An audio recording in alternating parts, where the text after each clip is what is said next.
All right, good evening, guys. Thanks for your patience. Ken at Tortoise Capital, Nightly Strategy Podcast, September 30th, 2021. Getting ready to enter the last quarter of the year. 18 months under the COVID shadow. It's hard to believe.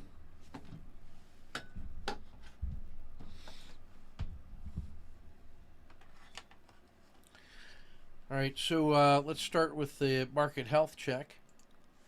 So yesterday we talked about the possibility of either a sharp sell-off or a rebound out of this critical state, because we had a lot of things that were firing on the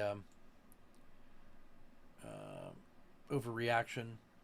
And at the same time, we also knew it was in a critical state to the downside, that if it violated below yesterday's low, which was right here at like 434, that could trigger another move that might take it as far down as yesterday's Z3, which is about, within a fraction of what it actually did today. There was a slight gap up. Let's zoom in and look at this a little more. Yeah, so there was actually a slight gap up. Momentary peak, then fell down through yesterday's low, and came down all the way down through Z3, came down to yesterday's almost to Z2, and then held support right exactly at the previous 10-day low and 30-day low. Held support and then just closed right there. So pretty miserable day altogether for the longs. So if we take the size of today's move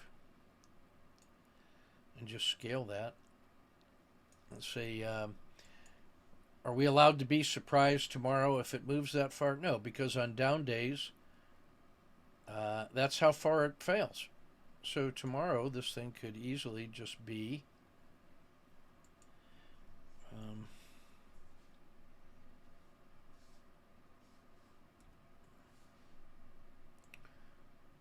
tomorrow this thing could easily come down to the previous belly of the dragon in RL10, breaking through the today's Z3 pretty easily.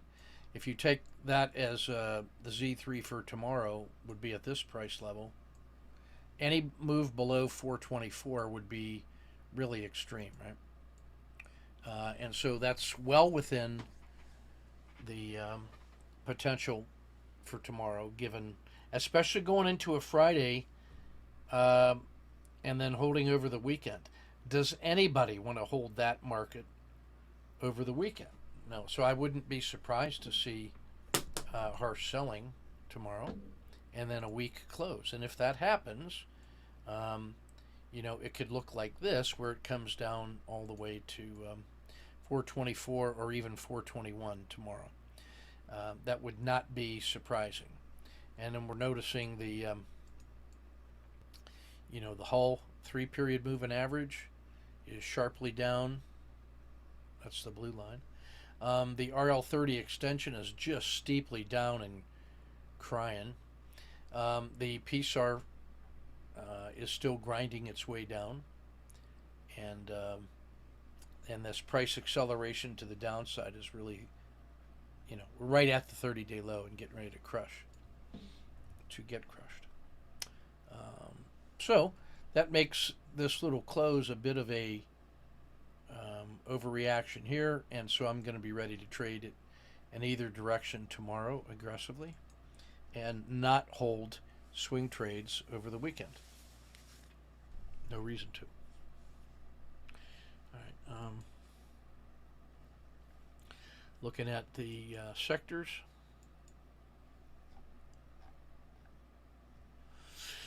So the S&P was down 1.2 today.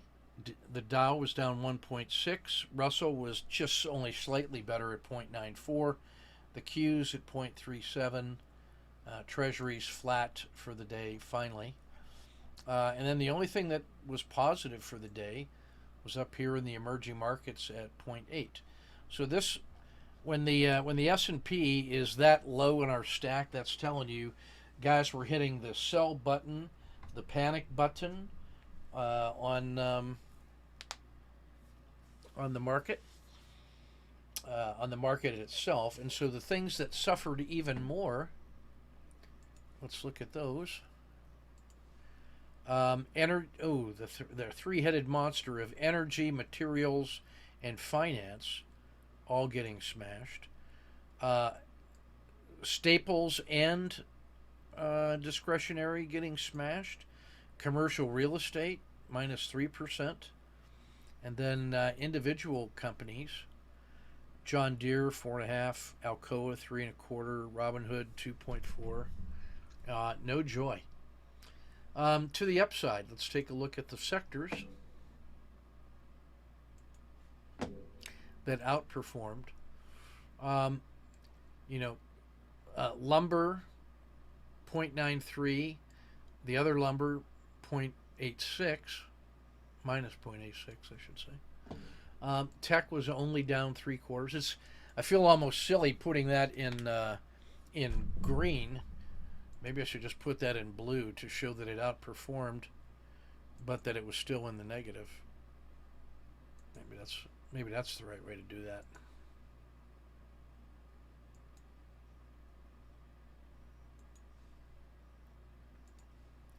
That we don't get lulled into a false sense of security there. Brazil down 0.62. Oil exploration and the blended large cap crypto minus 0.3. And then wheat and precious metals was flat. And now we'll finally get into those that are outperforming, but which are also in the green.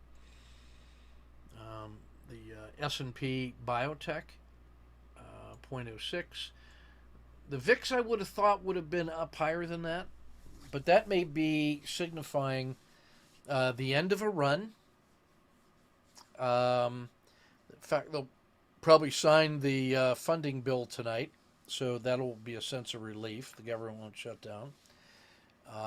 And then that may trigger a little bit of recovery buying tomorrow, so maybe that's why the VIX is low. Mexico 0.2, the FANGs 0.22, oil 0.46, agriculture and blended commodities up 0.67. We have clean energy and ARC innovation 0.7, marijuana 1%, moonshots 1%, ARC genomics 1.1. Blockchain 1.3, lithium 2.8, Bitcoin and Ethereum 5 and 6%, and now the individual companies that did well. These are teasers. Virgin Galactic, Squarespace, Coinbase, U.S. Steel kind of bucked the trend from the other metals. PayPal up 0.47. So,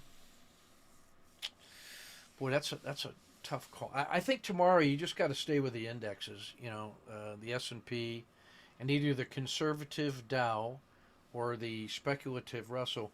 I guess the one broad index that would really interest me here is EEM, because if there is a relief rally tomorrow in the S&P, then you would not be surprised to see emerging markets do better also, because they were good today and they could be better tomorrow, especially if the equity money is flowing back in on a recovery. So I would be ready for that. But in general, I'm going to stick close to the indexes tomorrow, and I'm going to play this as a big fat critical state and be ready to get long at about 430 and short at about 428.50, and play it close to the vest like that tomorrow. Just a handful of charts today. This is free chicken, guys. This is free coaching if you do the work. So here we have a kata 2 and a breakout above the Z3 pinch, but that results in a quick loss. If you play the technical kata 2, you get an entry here instead of there, and then that becomes a fractional win instead of a fractional loss. I do like the short here. Let me put get my annotation pen going here.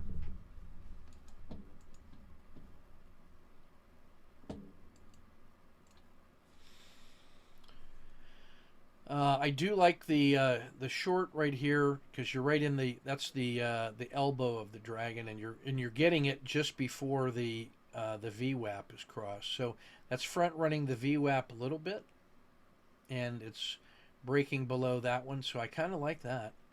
I like the second scoop short.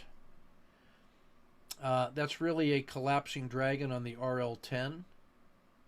That was just in time to bottom out. This is a 1, 2, 3 exit here, but that's not a bad exit.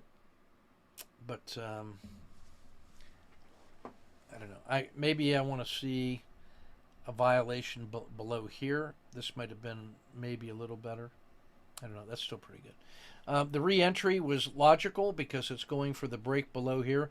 This is a brilliant exit on that fractional loss, but you got to get that as the stop and reverse so that you capture this. And then this second entry could be here instead of here, which makes this, instead of a fractional loss, that would make that a fractional gain. You start adding up those fractions, they matter, so attention to detail can help you. This is a terrific entry. We could have done stop and reverse here. I'm willing to accept that one as reasonable. Great second position. Here's your 1, 2, 3 exit here. So that makes this exit really pretty good. That was a nice move. I like waiting for the low and then like a higher low in here and winter turn to spring. I'd like to see that be a scratch rather than a loss of 0.4. And then I want to see your entry here instead of here. And then that makes this a scratch instead of a minus 0.4. That's a full R right there.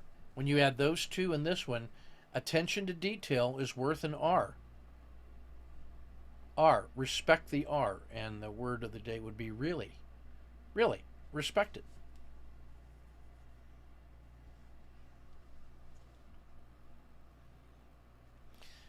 And starting to get a little gun shy in here.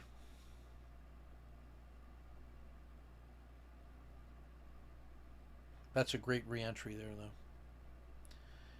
You know, this one doesn't even get to the VWAP. I don't mind you taking it at the crossing of the dragon, though. That's fine. That's a good trade.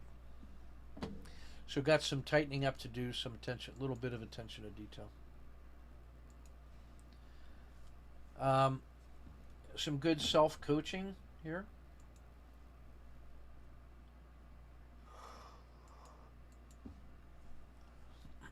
That's a very nice entry. And I like that you're using the tighter belly, bottom of the dragon instead of the belly of the dragon, because that allows you to get a slightly bigger position size. Terrific exit. I'd like to see a short here because you have a high, a lower high, and it crossed the dragon. You could be short there and then have your second position here, and then that would be that would be 1.0 instead of a half. Good trade, reasonable trade, but if you're going to be that tight, go ahead and you got to get short here, and then you collect that trade. This was excellent. You could consider a second position here because it broke above that little shelf, and which is a Z3 pinch, and it's holding support at the edge of the VWAP. That's a possible second position. If you did that, you'd probably get out here, but still that's pretty good. Yeah, tough not being in there, but man, that's the one that got away. Good stop. I'd like to see that stop and reverse. And then that makes this a scratch instead of losing a third. Good effort, but we want the re-entry here instead of here. And that makes this a winning trade instead of a fractional loss. So there was probably 2R in improvements just from attention to detail. And when the day was 1.4 and there's 2R available in attention to detail, then let's tighten up on those, not worry about the second positions, and concentrate more on getting the positions managed a little more tightly. Okay. If you're worried about cutting out of the trades too early, then you're trading with too large a position size, and that's making you grip it a little bit too tight. You're squeezing the bat, so we don't want to do that. Okay. So trade smaller and more relaxed.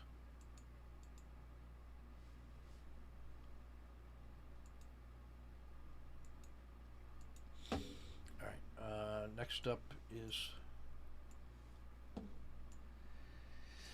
the daily.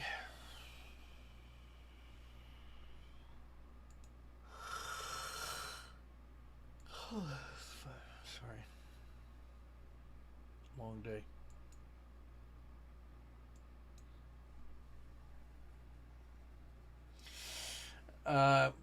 Working on a research project with my South Korean officer who wants to examine new ways to respond to Chinese aggression in the Asia Pacific. And so I partnered him up with the grad school at Purdue University and our Army Strategic Intelligence Office to try to start developing some new models and new choices to contend with that threat in that part of the world. And it was some fascinating stuff. All right.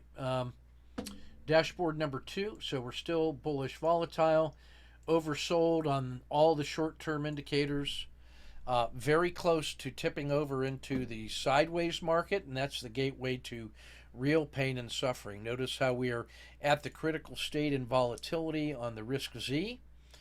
Got the S&P, the Qs, and EFA, all the big fat indexes in channeling, and that puts the market itself at a critical state. And that's why you got to get the market itself. You got to get that call correct. Still a good number of auto framers. Got a couple 5DDs that are worth looking at, and that's in Walmart and in Cisco. In the ETF tactical, plenty of channeling and overreaction. Still plenty of auto framers because we're so far from the 10-day high, and no other intraday patterns or swing patterns. Treasuries held support today, and they're at 7.5 to 1. I got to think people are going to start loading up on that at some point. I'm grateful for the praise there. Thanks, Luis, on making the call. Great call yesterday on the collapsing dragon and being ready for the downside. So, yeah, thanks. No daily squeezes because of the large range of the day. We're going to look at, what did you want to look at? 10 and 11. Okay, so the multi-time frame NDX, look at all the red. Pain and suffering everywhere you look. This is a broad-based, harsh sell-off that's triggered by the market and not by individual components. So, again, same in the ETFs and in the Dow. Just getting massively smoked. Gold was the only safe haven.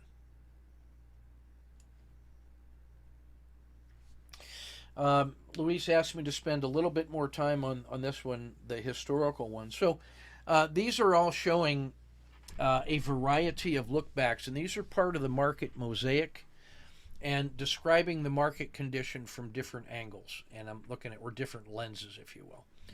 So chart number 1, that's the RL30 of the last 30 days in blue. And so let's see, that is the, let me get my marker out here.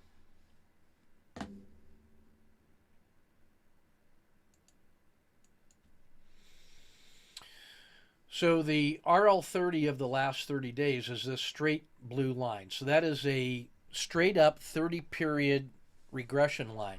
Now what we're interested in is when we come over here to chart number 2, is we're interested in the slope. So the slope, if this was perfectly flat and sideways, the slope would be 0, right? It'd be going perfectly sideways. And in this chart number 2, the 0 line is the dashed line. Okay?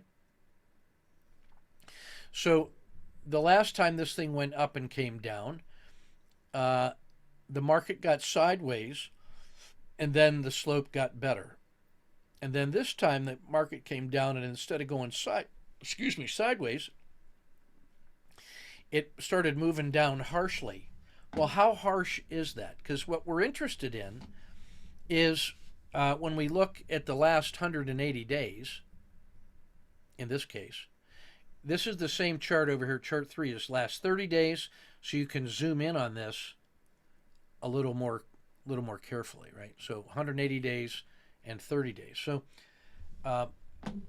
what we're looking at is chart 1 and 3 is the 30-day look back. So this slope starts from here and heads down that way. So if it was a perfectly flat market, that slope would be here. So we're really interested in this angle. What is that slope? How bad is it? How steeply down is it? So what we're going to do is we're going to put some statistics on it. All right. So I come over to chart number 2, and I look back 180 days. And so again, the blue line represents the slope of each 30-day regression line in the stack, right? And what we do is we compute that value. We find the number of what is the angle of that slope. And then we go back the last 180 days and we compute the slope value of each one of those days for the previous 30 days, right? So the way that would look is if we went back 210 days or 209 days and then went to minus 180, we would go back the last 30 days for minus 180, find out what that slope was, and then compute that value, and we would call that, A. And then we would march it forward one day. So you add a day, and then you drop a day, and you compute the value. Let's call this H. So H minus 180, and then minus 179. So you do that all the way up till today. The historical slope value of each of those days. So when we're done, we have 180 slope values in a great big stack, a historical stack. Then what we do is we rank order that, and we find the maximum, and then the minimum, and then the average, and then we compute the standard deviation of that stack, right? So what that gives you when you're done is a stem and leaf plot that looks like this. There was a day when it had the most positive upward slope, and that was right here. And you can see how far above the 200-day moving average it was that day. It was a full standard deviation north. And then you find the worst day, which was, today. And that is, here's the average, the black line. And this is 1, 2, 3 would be right about here. So the z-score is probably about minus 3.5. So it's about 3.5 standard deviations below the 180-day average. That's really extreme, right? So when you find the average and you compute plus or minus 1 standard deviation, this gives you the range of normal. Plus or minus 1 gives you 2/3 of the data, and then only 1/6 of the time is it in the tail. So the fact that today's downward slope value is minus 3.5, considering the last 180 days for reference, we're in the worst condition in the last 6 months. Now notice that the previous worst was here, but when it got one standard deviation below, it then recovered. And then each time it came to about -1 SD, there was always some little bounce, except this time it collapsed. And that's telling you how this whole market is rolling over. So this is a market that is on the border of free fall. That's what that means. So here is the average. That's a 0, -1, -2, about -3, and this is about -3.5. And so we can take the last 30 days on chart 2, and we can take that over here, and we can just zoom in and see how things are going. So anytime the blue line crosses over the black line, so the black line is its 10-day moving average, and that acts like a noise filter. So when it started rolling over here, when we look up, we can see, oh, this was the sign of a significant rollover and the beginning of panic. And it went from here, now it's down to here, and looking worse. And so now the bottom falls out here. This is really bad. Okay? So that's the way to interpret that historical data on chart number 9 in that market mosaic. Luis, let me know if that answered your question. So this, I use this. For me, the slope of the RL30, I call this the slope stat.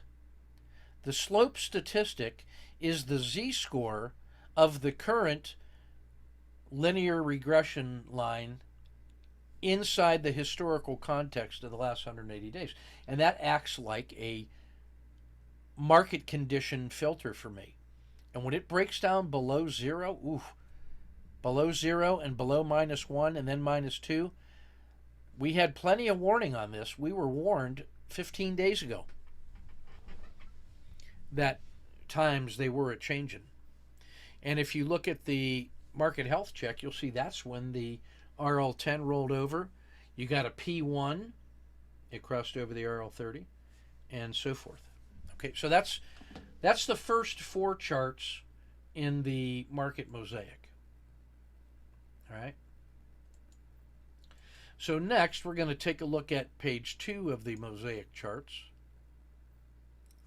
Now, you'll remember that on the previous one, I was looking back 180 days. Okay? I was looking back 180 days to compute the context. So that, for me, is the short-term reference point. I'm evaluating the 30-day slope, performing the statistics on it, but I'm using the last 180 days as the reference. So now when I go forward, now I'm looking at the much longer term. Now in chart 5, I'm looking at the stats of the last 10 years. This was the COVID painful slope. And now where we are here in terms of the long term, there's not that many times when it's been that much worse. And if we count them, it's 1, 2, 3. That's really almost the same time. 4, 5, 6, 7 times. So this is the 8th worst 30-day downward performance in the last 10 years. And then you can see this is the last 200 days compared. This is a zoom in on that little chart, so you can actually see where it is in terms of the z-score. So we're getting ready to really break it wide open on a 10-year basis to get considerably bad. Now, charts 6 and 8 are ways that I look at volatility. Okay. Chart 6, I'm looking at the standard deviation of price over the last 3. This is actually the size, the percent size of the frog box. So there was a long period of time here when we were right on the edge or in quiet, and now it is moving up and darn near volatile. using the size of the frog box. Now, if we use the standard ATR divided by price, you can see that this is the one I use for actual market classification. The other one's a supplemental. This one went volatile right here in that window, and now we're almost as volatile as we have been in the last 100 days. The most volatile, really, since here. Okay, so on a historical basis, we got the price getting crushed to the downside in a historically significant way compared to the last 180 days in the last 10 years. And volatility is now 2 standard deviations above normal compared to the last 100. This is a market that's in meltdown. And I would say, well, let me say it's melting, and tomorrow could be the meltdown, which means it could also be a violent move to the upside in some recovery buying. But the Fed has got problems of their own right now with insider trading getting ready to get thrown at them. So that's the market mosaic. Let me know if that answered the mail, Luis.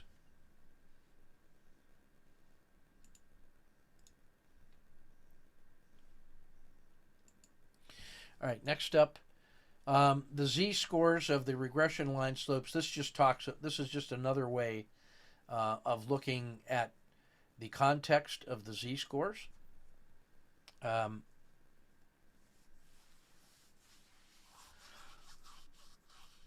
Yeah, Luis says, hey, what I'm seeing is that considering that we're almost as negative in the slope of the last 10 years, the volatility is not quite yet as bad, which means that we haven't even seen the volatility yet. We are getting out to the edge of pain on the slope down, and we haven't even seen the volatility come crushing in. And that's one of the reasons that the fact that VXX was basically flat today really kind of has me scratching my head.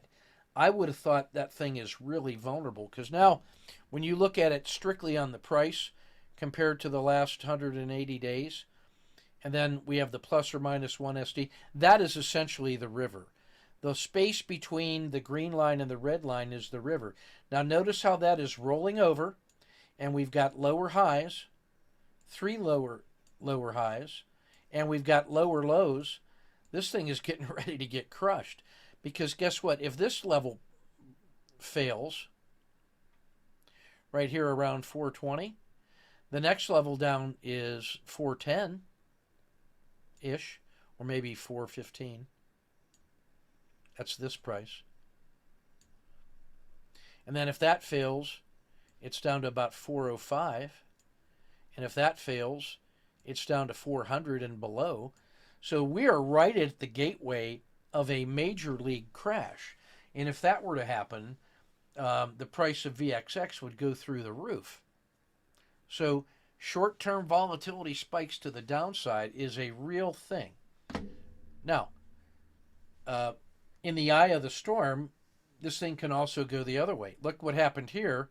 The last time it was at this price level, it then gave us a nice, big, strong rebound. But here's the difference. In this move, all it did was find support at the bottom of the river. This thing has violated the river twice in a big way, and it's already well below the river. So I don't take that as a helpful sign. Like here, it got to the bottom of the river, it held, and it went way high. Here it held at the bottom of the river and had a nice big move. It had this nice big move. And here it had the nice big move. This time it broke and collapsed, so all bets are off.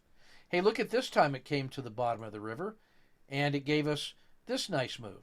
And here it came to the bottom of the river and gave us that nice move. So you could get complacent on this stuff. But this time when it collapsed 15 days ago through the bottom of the river and didn't recover, this is a brand new world. So there's problems. That's how I read all that. The z-scores for the holding periods are all showing getting ready to go beyond the edge of normal into abnormal. The 10-day is the only one that's less than -1 z-score.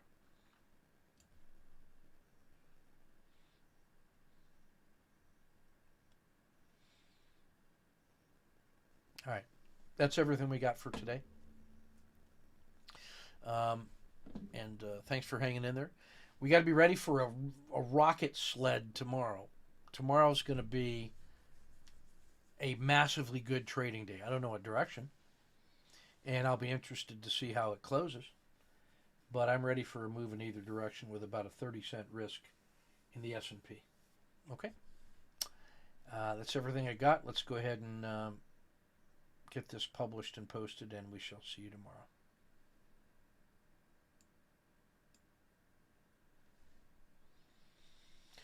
Susan, I saw your note. Do the see the email I sent you about getting the extension on the foundations course. I'm getting ready to start a new one, a new cohort, but I will allow you to stay in that other course, to continue to learn at the discounted rate that I told you about. Okay. All right. We'll see you guys tomorrow.